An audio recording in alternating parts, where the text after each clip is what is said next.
오늘은 빅데이터 부동산 투자 2021 대전망 책의 저자이신 김기원 저자님을 모셨습니다. 안녕하세요. 안녕하세요. 네. 일단 뭐 저희 방송에서도 이제 여러 차례 나오셔서 이제 우리 부동산 관련된 전망들을 해주셨는데 네. 거시경제적 흐름에서 보면은 현재 국내 부동산 시장은 어디쯤에 와 있을까? 이게 상당히 궁금한 내용이거든요. 네. 지금 이제 제가 이제 작년에도 이제 8월 모니터에 나와서 제가 했던 얘기가 2020년과 21년을 기점으로 서울과 수도권 지는 해가 될 거고, 제가 말씀드렸던 일부 지방은 이제 뜨는 해가 될 거라고 이제 말씀을 드렸잖아요. 근데 여러 가지 코로나나 이런 문제들 때문에 그리고 이제 정부의 임대차 상법이나 이런 정부 정책들로 인해서 아직까지는 수도권의 상승이 좀 더 지금 이어지고 있는 모습이고요.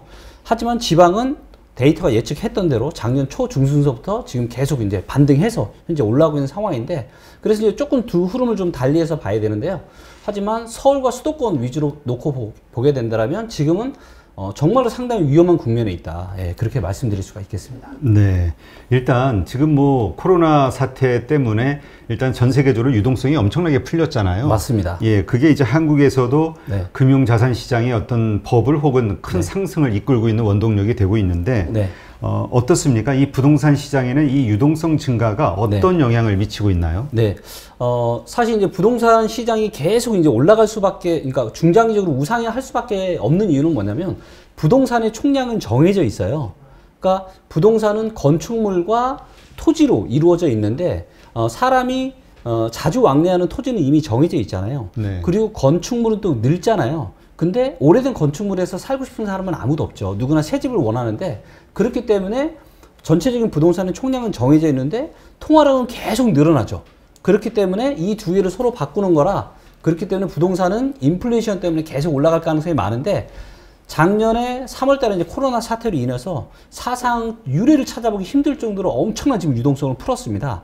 그로 인해서 이 데이터로 놓고 보게 되면 유동성 풀린 거 대비해서 부동산 가격은 아직도 올라갈 길이 많다, 이렇게 보여집니다. 하지만 문제는 뭐냐면 이 유동성이 건전한 유동성이냐, 이거는 좀 생각을 좀 해볼 필요가 있는 거죠. 시중에 풀린 이 과도한 유동성 이면에는 전 세계에서 가장 높은 지금 부채 비율이 지금 숨어 있거든요. 네. 네, 근데 지금 부채 얘기하셨으니까 사실 한국에서는 거의 오래전 여러 해 됐죠. 상당히 10여 년 이상 된 것 같은데 그 가계부채에 대한 심각성을 계속 경고가 되고 있는데 계속 증가하고 있으면서도 어쨌든 터지진 않고 있단 말이죠. 네, 아직은 터지지 않고 있죠. 이게 어떤 영향을 미칠 것인가, 이게 이제 관점이죠. 네, 맞습니다. 네. 근데 이제 지금 뭐 정부에서도 이제 뭐 또 대출 뭐 이자 연장을 또 올해 또 9월 달까지 또 밀어놓고, 공매도도 또 밀어놓고, 그래서 코로나로 인한 이런 문제들 때문에 여러 가지 것들을 사실 어떻게 보면 폭탄을 지금 계속 뒤로 미루고 있는 상황들이거든요. 근데 이제 이 데이터를 좀 보게 되면 이런 어떤 지금 버블이 터질 가능성이 상당히 많은 그런 지금 위치에 있다라고 지금 보여집니다. 그래서 대표적으로 지금 미국의 이제 어떤 주식시장의 고점과 저점을 알아맞추는데 과거에 굉장히 유용했던 데이터가 버핏 지수라는 게 있거든요. 그래서 미국 경제의 펀더멘탈이라고 할 수 있는 미국의 GDP와 미국의 주식시장 GDP를 비교해서 이게 얼마나 높고 낮으냐에 따라서 고평가 저평가를 비교를 했는데, 이 비슷한 개념을 제가 이번에 대한민국 부동산 시장에도 만들었습니다. 그래서 한국의 아파트의 시가총액과 GDP를 비교한 요 데이터가 있는데요. 요 화면을 잠깐 한번 보시면, 요게 이제 지금 이제 전국의 GDP 대비해서 아파트의 시가총액 비율입니다. 근데 보시면 2007년 3월 달, 즉 2007년 초반 정도가 상당히 이제 좀 높았었죠. 빨간불이 좀 들어왔었고요. 그 다음에 즉 이때가 GDP 대비해서 아파트 시가총액이 굉장히 많았던 시기였던 거고요. 또 14년이 보니까 이때가 13년 말 14년이 굉장히 낮았죠. 그래서 이때가 GDP 대비해서 아파트 시가총액이 낮았다. 즉 이때가 대한민국의 아파트 시장이 저평가되었을 때요. 근데 지금은 보시는 것처럼 어떻죠? 지금은 거의 지금 GDP 대비해서 거의 8배에 달합니다. 그리고 역사적으로 가장 지금 고평가 구간에 있는 거고요. 자, 이거를 좀 더 세부적으로 놓고 보게 되면 서울과 경기도를 좀 보도록 하겠는데요. 그러면 좀 더 구분이 되실 겁니다. 자, 보시는 것죠. 요거는 서울 데이터인데 2007년 3월, 2008년 3월 명확하게 빨간불이 들어오면서 GDP 대비해서 아파트, 서울 아파트 시가총액이 과도하게 거품이 껴 있었다라는 게 확인이 되고 있잖아요. 네. 그리고 보시면 14년이 13년 4분 말이 가장 낮았습니다. 즉 이때가 서울의 아파트가 대한민국의 어떤 경제 펀더멘탈 대비해서 가장 저평가된 구간이었고 실제로 이때가 서울 아파트 매수에 따르면 가장 좋았던 구간이었죠. 그런데 지금은 보시는 것처럼 엄청납니다. 지금 2007년, 2008년의 고점보다도 훨씬 더 높은 수준의 지금 위치를 좀 하고 있습니다. 네. 예, 그리고 경기도도 보면 경기도의 모습도 상당히 서울과 유사한 이런 모습이 있죠. 네네. 지방은 어때요? 지방은 예를 들면 충남을 한번 보겠습니다. 네, 충남도 지금 보시는 것처럼 꾸준하게 올라가고 있는데 이거는 조금 다르게 보셔야 되는 게 뭐냐면 사실 이제 대한민국의 어떤 GDP나 아파트 시가총액 대부분이 사실은 수도권에서 지금 나오고 있기 때문에 이 GDP를 가지고 지방의 아파트를 좀 보는 거는 좀 무리가 있고요. 그래서 이 부분은 주로 수도권 위주로 보시면 좀 좋을 것 같습니다. 네. 근데 이제 많은 분들이 네. 또 전문가들도 이제 그 이러한 어떤 현상들, 네. 객관적이고 합리적인 어떤 그 지표들을 바탕으로 네. 부동산 시장의 상승은 네. 뭐 이제 더 이상 가지 않을 것이다, 이제 하락할 것이다 이런 얘기를 많이 해왔는데 네. 그럼에도 불구하고 계속 상승하고 있잖아요. 맞습니다. 왜 이러한 현상이 벌어지고 있는 거죠? 네. 지금 제가 보기에는 크게 두 가지 이유가 있습니다. 첫 번째는 뭐냐면 아까도 말씀드렸다시피 전 세계적으로 지금 엄청난 유동성이 지금 풀려 있고 대한민국에서 지금 엄청나게 지금 많은 유동성을 풀고 있잖아요. 그리고 이 유동성을 아예 그냥 국민들한테 돈을 그냥 지금 주고 있는 지금 이런 상황이거든요. 거기에는 가계부채가 있지만 그렇기 때문에 사상 최대 유동성 그리고 코로나로 인해서 지금은 어떻게 보면 집에 대한 중요성이 훨씬 더 많이 커졌습니다. 그래서 예전에는 집이 그냥 집에서 밥 먹고 잠자고 이런 공간이었다면 지금은 집이라는 공간이 단순히 집이 아니라 그 안에서 일도 하고 재택근무도 굉장히 많이 하고 있잖아요. 그래서 일도 하고 운동도 하고 여가 생활도 하고 그래서 굉장히 지금은 집에 대한 개념 자체가 코로나로 인해서 굉장히 많이 바뀌었고 그로 인해서 어떻게 보면은 사람들의 어떤 주택 소유에 대한 이런 니즈가 굉장히 많이 커진 상태고 거기에 또 정부가 여러 가지 임대차 3법이나 이런 정부 정책들을 통해서 결국에는 전세가를 급등하게 만들 수밖에 없었고 이 급등한 전세가가 또다시 매매가를 밀어 올리는 이런 현상이 지금 나오고 있어서 아직까지는 지금 수도권 아파트가 계속 올라가고는 있지만 이런 부분들이 그러면 앞으로 1년, 2년, 3년 뒤에 계속 지속이 될 거냐 여기에 대해서는 분명히 우리가 객관적인 데이터를 보고 퀘스천 마크를 좀 해볼 때가 저는 왔다라고 보고 있고요. 여러 가지 데이터로 봤을 때 좀 조심해야 될 구간이 저는 올해 하반기서부터 내년 상반기가 정말로 좀 뭔가 변곡점이 나타날 수도 있는 위치가 아닌가 그렇게 생각합니다. 네. 그러니까 변곡점이라는 거는 이제 지금 상승세가 이제 하락세로 전환될 수도 있다. 그렇죠. 이제 보시는 거죠. 그렇죠. 맞습니다. 그런데 이제 한 가지 유의하실 게 뭐냐면 부동산은 기차와 같습니다. 그러니까 무슨 얘기냐면 기차가 멈췄다가 출발하는데 급 출발을 할 수가 없잖아요. 점거할 때도 급점거를 할 수가 없잖아요. 그렇기 때문에 과거에도 놓고 보면 2008년 고점 찍고 떨어졌다가 다시 조금 올랐다가 그리고 본격적인 대세 하락장이 시작이 됐거든요. 그래서 앞으로도 이런 흐름이 또 나타날 수가 있어요. 그래서 뭐 제가 변곡점이 온다라고 해서 바로 뭐 이렇게 수직 하락을 한다 그런 얘기는 아니지만 전체적인 흐름 차원에서 어떤 이제 큰 대세 상승의 흐름은 이제 끝나간다라는 그런 의미로 받아들이시면 좋을 것 같습니다. 네. 근데 일단 뭐 그 부동산 가격이 워낙 상승을 하다 보니까 네. 뭐 요새 영끌이라는 표현을 할 정도로 네. 그 집을 사기 위해서 무리하는 왜 더 오를까봐 이런 이제 맞습니다. 일들이 있었잖아요. 그렇죠. 그리고 이제 그러한 일들 때문에 이 상승의 원인을 뭐 여러 가지 정부 정책에서 찾기도 하고요. 네. 근데 가장 큰 원인으로 공급이 부족한 거 아니냐 네. 이 얘기가 많았거든요. 네, 맞습니다. 어떻게 보시나요? 네, 맞습니다. 전반적으로 일단 공급을 놓고 보게 되면 서울만 일단 놓고 보게 되면 서울은 공급이 굉장히 작아요. 네, 그래서 올해와 내년은 굉장히 작습니다. 그래서 2023년부터는 조금 늘어나지만 올해와 내년은 역사적으로 아주 작은 입주 물량이 지금 들어올 예정이고요. 하지만 수도권 전체적으로 놓고 본다라면 입주 물량이 또 그렇게 작지가 않아요. 수도권 전체적으로 놓고 보면. 신도시들이 많아서 그러죠. 신도시 물량은 아직 포함도 안 된 거고요. 아, 그래요? 네, 신도시는 뭐 당장 생기는 게 아니라 앞으로 뭐 빨라도 3년 뒤에 들어올 입주 물량이기 때문에 올해 내년, 내후년 정도까지의 입주 물량 놓고 보게 되면 많은 사람들이 생각하는 것보다 그렇게 작지 않고, 그리고 이제 또 이런 얘기를 하고 있죠. 입주 물량이 작으면 아파트 가격이 올라가는 거 아니냐. 근데 저희가 데이터로 분석을 해보니까 지방은 이게 맞을 확률이 굉장히 많아요. 그런데 서울이나 수도권은 보면 반대로 가더라고요. 네, 이게 뭐냐면 우리가 이제 기억나시는지 모르겠지만 2017년, 18년, 19년 입주 폭탄이었거든요, 수도권이. 네. 그래서 수없이 많은 언론에서 어떤 이야기 했어요?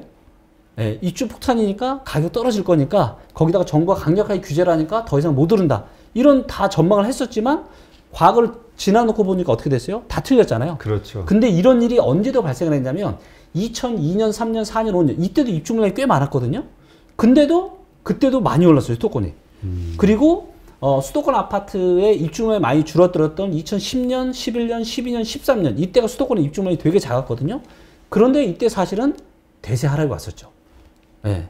그래서 입주물량은 굉장히 부동산에 영향을 많이 미치는 요소이긴 하지만 이거는 지방은 거의 맞지만 수도권은 역사적으로 봤을 때는 오히려 반대의 이런 흐름이 나타난 경우가 굉장히 많았었다. 이렇게 말씀드릴 수 있겠습니다. 그렇군요. 그러니까 우리가 이제 하나의 그 통계를 놓고 봤을 때 사실 이 서울이나 수도권 혹은 이제 지방 이걸 좀 이렇게 좀 분리해서 분리해서 봐야 됩니다. 봐야 되는데 일단 하나를 가지고 전체를 좀 일원화 시켜버리니까 이제 좀 착각이 될 수 있는 요소가 있네요. 가장 화제가 되고 있는 게 그러니까 지금 집을 사야 돼 말아야 돼 이거잖아요. 그러니까 지금 더 오를 것이냐 아니면 하락할 것이냐 여기에 이제 장기적 그 어떤 베팅을 하게 되는 건데 일단 현재까지는 뭐 영끌을 한다는 표현이 있을 정도로 사람들이 무리해서 사고 있는 상황이죠. 맞습니다. 근데 어떻게 해야 됩니까? 이거는 조금 정말로 이제 사실 내 집 마련을 하는 거는 인생에서 너무나도 중요한 의사결정이잖아요. 저는 이 리치고를 통해서 굉장히 많은 분들과 제가 이야기하고 상담도 해봤었고요. 그 중에는 대세 하락장을 겪어보신 분들도 굉장히 많았고요. 지금의 상황은 과거로 놓게 지난 한 15년, 20년간의 흐름을 놓게 되면 언제랑 가장 비슷하냐면 2007년 정도랑 가장 비슷합니다. 그래서 그때도 사람들이 아파트 못 사가지고 정말 난리가 났었고요. 그 다음에 주식 투자 못해서 그때는 이제 주식 투자가 직접 투자가 아니라 펀드 투자였죠. 그래서 줄 서서 펀드 가입하고. 그래서 많은 사람들이 한쪽으로 굉장히 많이 치우쳐져 있었습니다. 그리고 수없이 많은 어떤 투자의 역사가 이야기하고 있는 건 뭐냐면 많은 대중들이 한쪽으로 치우쳐져 있으면 이 버블이 물론 좀 더 갈 수는 있지만 거의 버블의 정점의 부근에 있다. 이런 그런 교훈을 저희가 배울 수 있고요. 그리고 지금은 많은 사람들이 지금 어디에 가 있냐? 한쪽으로 지금 많이 치우쳐져 있어요. 그러니까 상승 쪽에 몰려 있다 이거죠. 그렇죠, 맞습니다. 그래서 영원히 이 상승이 계속 더 지속이 될 거라고 지금 보고 있는 거죠. 하지만 이게 이제 코로나가 언제 끝나고 또 정부에서 여러 가지 어떻게 보면 지금 현재 쌓여 있는 이런 쓰나미들을 억지로 지금 막고 있는 거거든요. 근데 만약에 코로나가 끝나게 되면 이런 것들이 이렇게 다 또 쏟아져 나올 수가 있거든요. 그리고 그런 부분들이 아마도 올해 하반기나 내년 상반기 정도는 뭔가 변곡점이 일어나지 않을까. 그렇기 때문에 뭐 앞으로 정말로 길게는 뭐 한 1년, 1년 반 정도 더 올라갈 수 있지만 집이라는 거는 내가 1년, 1년 반 상승 보고 하는 게 아니잖아요. 최소한 4, 5년, 뭐 길게는 10년, 평생도 보고 내가 투자를 하는 건데 그렇기 때문에 지금 서울이나 주요 고평가된 지역에 내 집 마련을 하는 거는 언제랑 똑같냐면 2007년에 경기도와 그 다음에 서울의 아파트를 사는 것과 유사하다. 그리고 그때 사신 분들은 정말로 엄청난 고통을 겪었거든요. 그때 거의 한 몇 프로 정도 하락했었죠? 그때 30에서 45% 실거래가 기준으로 그 정도까지 하락했습니다. 그러니까 이제 그걸 빚을 내서 산 분들이 그러니까 손해를 본 것도 속상하지만 그 손해 본 거에 대한 이자와 이걸 갚아나가고 있는 그 상황이 정말 힘든 거죠. 그렇죠. 그리고 이제 대부분은 뭐 전세를 껴서 사거나 아니면 대출을 껴서 사잖아요. 근데 전세나 대출은 하락했을 때 줄어들지 않잖아요. 그러니까 내 돈이 내 순자산이 줄어드는 속도가 훨씬 더 빠른 거예요. 그렇기 때문에 우리가 뭐 부동산 투자해서 1억, 2억 버는 게 사실 요즘 같은 시대에는 너무나 흔해 보이지만 만약 이게 손해를 본다고 한번 생각해 보세요. 1억, 2억 손해 보면 진짜 이거 순자산 이거 1억 모으는데 여러분들 얼마나 시간 걸리세요? 굉장히 중요한 의사결정입니다. 그렇기 때문에 지금은 정말로 이제 정말 좀 조심해야 될 때가 아닌가 생각합니다. 사실 그 정부 정책으로 다주택자들이 이제 네. 집을 좀 줄이도록 네. 여러 가지 그 뭐라 그럴까 네. 규제를 많이 했죠. 예, 맞습니다. 근데 뭐 그렇게 큰 효과가 있는 것 같지는 않은데 네. 어떻습니까?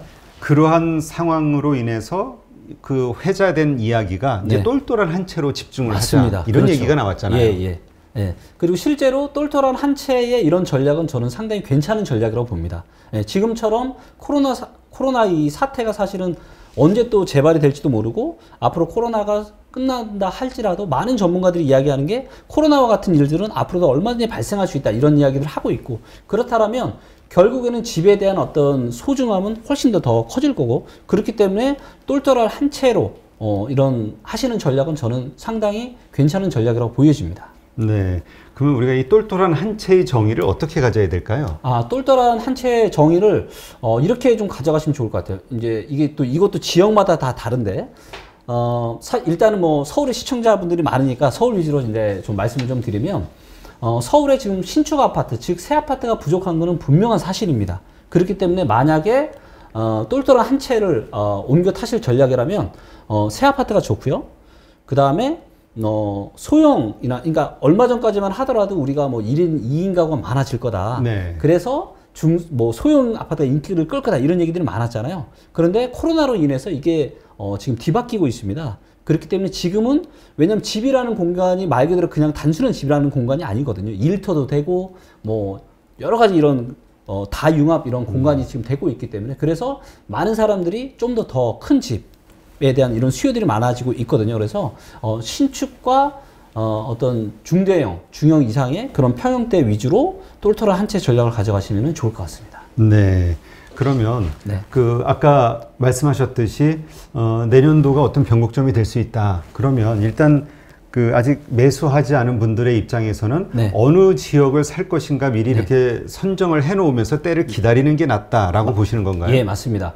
그러니까 많은 분들이 저에 대해서 오해를 하시는 게 뭐냐면 하락론자다 이런 얘기를 하시는데요.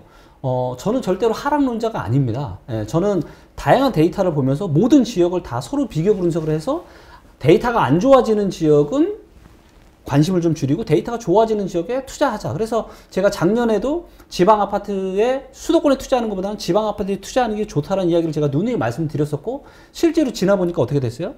지금 지방 아파트 굉장히 많이 올랐거든요. 예, 근데 아직도 살 집이 많이 남아 있어요. 지방에? 예, 아직도. 그러니까 지금 이제 내 집 마련을 못하고 계신 분들의 가장 좋은 전략은 어떤 전략이 가장 좋냐? 만약에 수도권에 계신 분이라면 지금의 수도권에 내 집 마련을 하는, 그러니까 일부 지역은 수도권 중에서도 괜찮은 지역이 있긴 하지만 상당수 지금 거품이 좀 많이 껴 있어요. 그래서 이 지역에 지금 이제 무리하게 또 영끌해서 매수를 하시는 전략보다는 뭐 전세나 반전세로 이렇게 살고 계시다가 남은 돈으로 지방에 저평가된 아파트를 한 채나 두 채 정도 매수를 해서 어떻게 보면 과도하게 풀린 인플레이션으로 인한 유동성에 대한 해지 전략을 가져가면서 이렇게 하시는 게 저는 가장 지금 안전하고 좋은 전략이라고 생각합니다. 근데 지금 그 한 채나 두 채 얘기하시니까 지금 다주택자에 대한 정부 규제들이 뭐 세금도 그렇고요. 좀 만만치 않잖아요. 만만치 않죠. 네, 그게 괜찮을까요? 만만치 않은데 지방의 경우에는 괜찮습니다. 일단 세금 잠깐 말씀드리면 취득세 먼저 말씀드리면 두 채까지는 중과세를 하지 않습니다. 그렇기 때문에 두 채까지 소유를 하는 부분에 대해서는 취득할 때 세금에 대한 부담이 없고요. 그 다음에 이제 보유세가 당연히 지방은 아파트 가격이 싸니까 보유세 부담도 당연히 많지 않을 거고요. 마지막으로 이제 양도세가 남아 있는데 양도세가 이제 중과가 무서운 건데 지방 그리고 상당수의 지방은 조정 지역이 아니라 지금 비조정 지역이거든요. 그렇기 때문에 2년 이상만 소유를 하고 계시면 그 일반 과세 세율입니다. 그렇기 때문에 세금에 대한 부담이 그렇게 크지 않습니다. 네, 그렇군요. 하여튼 이런 식으로 지금 부동산을 매수하시려는 분들은 한번 참고를 해서 어떻게 그 매수 시기를 정할 것인가 한번 좀 조율을 해보시는 것도 좋겠네요. 전략 짜보는 것도. 네, 맞습니다. 근데 보유를 하고 있는 사람들 입장에서는 만약에 이 변곡점이 생겨서 하락한다고 하면 이게 고민이잖아요. 지금 고민이죠. 팔아야 되나 어떻게 해야 되나. 네, 맞습니다. 만약에 이제 한 채만 가지고 계시다. 이거는 이제 자가이시면서. 근데 고민을 좀 해보셔야 되겠죠. 만약에 이제, 우리가 이제 그러니까 우리가 앞으로의 흐름이 어떻게 펼쳐질 것인가는 우리가 과거의 흐름을 통해서 우리가 좀 배워볼 수 있는 거잖아요. 네. 그런데 과거의 금융위기, 그러니까 많은 분들이 금융위기가 와서 서울의 아파트 가격이 떨어진 걸로 아지만 정확한 데이터를 보면요, 그렇지 않아요. 금융위기가 오기 이미 전부터 2006년 말 2007년 초에 서울의 고가 아파트는 그때 고점을 찍었어요. 이미. 그러니까 금융위기가 와서 아파트 가격이 떨어진 게 아니라 이미 그 전부터 여러 가지 정부 정책이나 그다음 대중들의 연끌이나 이런 걸 인해서 고점은 그 전에 이미 왔었다라는 거죠. 하지만 본격적인 하락세는 금융위기가 촉발을 한 것은 맞습니다. 그리고 나서 서울의 신축이나 구축 이런 강남의 아파트는 안 떨어진다고 하지만 강남 아파트들도요, 전부 다 최소한 신축도 25에서 많게는 45%까지 떨어졌습니다. 네. 네. 자, 그렇다면 내가 생각을 해봐야 되는 거죠. 지금 아파트 가격이 역사적으로 사실은 유례를 찾아볼 수 없을 정도로 지금 엄청나게 올랐거든요. 예를 들어서 서울에 지금 뭐 20억, 30억 아파트 지금 수두룩한데 만약에 20억 아파트가 40% 떨어진다. 그럼 얼마로 떨어지는 거죠? 12억으로 떨어지는 거죠. 물론 이게 1, 2년 사이에 떨어지진 않겠죠. 예. 5년, 6년 계속 아마도 떨어져서 그렇게 이제 40%, 45%씩 떨어질 텐데. 자, 그렇다면, 만약에 내가, 20억짜리인데 지금 12억까지 떨어졌을 때 내가 이거를 내가 견딜 수 있냐를 고민을 해보셔야 되겠죠. 그리고 아시겠지만, 순자산이 8억 까지는 거거든요. 예, 만약 이 중에 대출이 뭐 한 5억, 대출이나 전세가 5억 껴 있었다.